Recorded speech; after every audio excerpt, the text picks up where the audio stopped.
राधे राधे सभी को। सबसे पहले तो योगिनी एकादशी की हार्दिक शुभकामनाएं सभी को। अब सुने योगिनी एकादशी व्रत कथा का महत्व।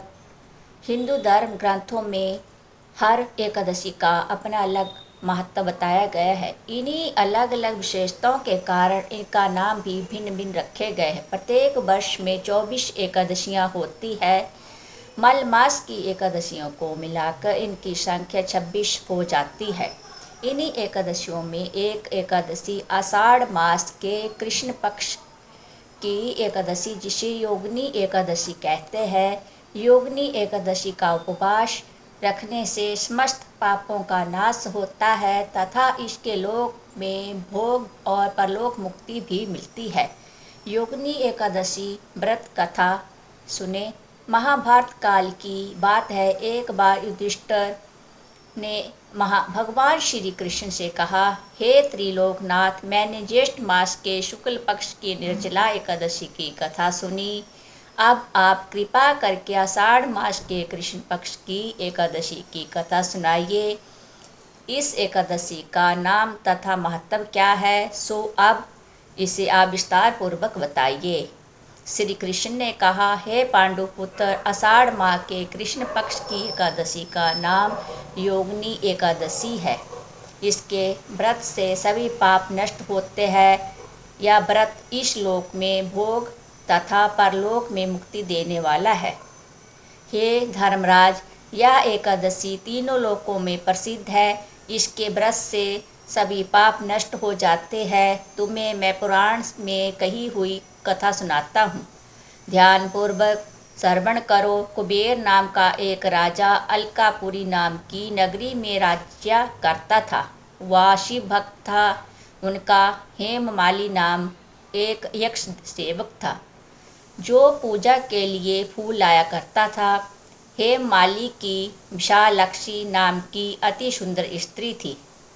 एक दिन वह मानसरोवर से पुष्प लेकर आया, किंतु कामासक्त होने के कारण पुष्पों को रखकर अपनी स्त्री के साथ रमण करने लगा। इस भोग विलास में दोपहर हो गई।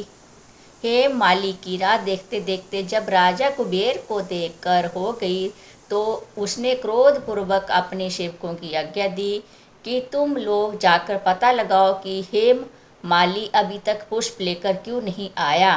जब सेवकों ने उसका पता लगाया तो राजा के पास जाकर बताया, हे राजन, वह हेममाली अपनी स्त्री के साथ रमण कर रहा है।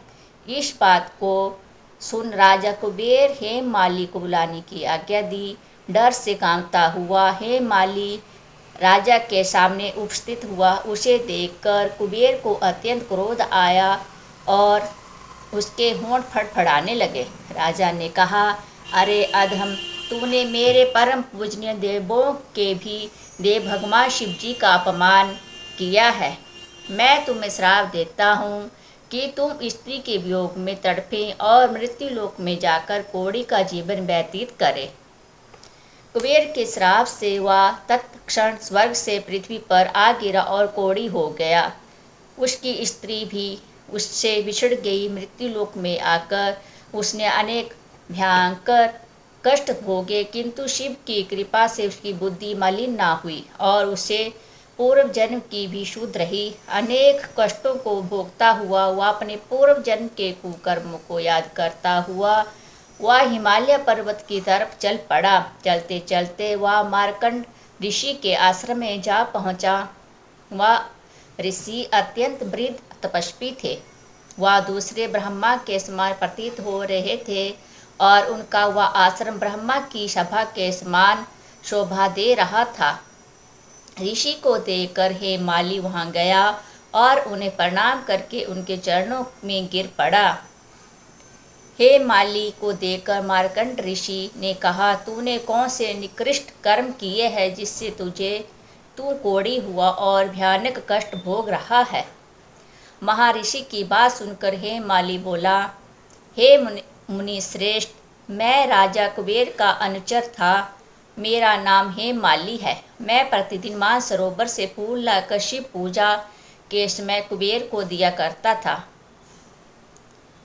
एक दिन पत्नी सहवास के सुख में फंस जाने के कारण मुझे समय का ज्ञान ही नहीं रहा और दोपहर तक पुष्प न पहुंचा सका। तब उन्होंने मुझे साफ श्राप दिया कि तू अपनी स्त्री का वियोग और मृत्यु लोक में जाकर कोढ़ी बनकर दुख भोगेगा। इस कारण मैं कोढ़ी हो गया हूँ तथा पृथ्वी पर आकर भयंकर कष्ट भोग रहा हूँ। अतः कृपा करके आप कोई ऐसा उपाय बताइए जिससे मेरी मुक्ति हो।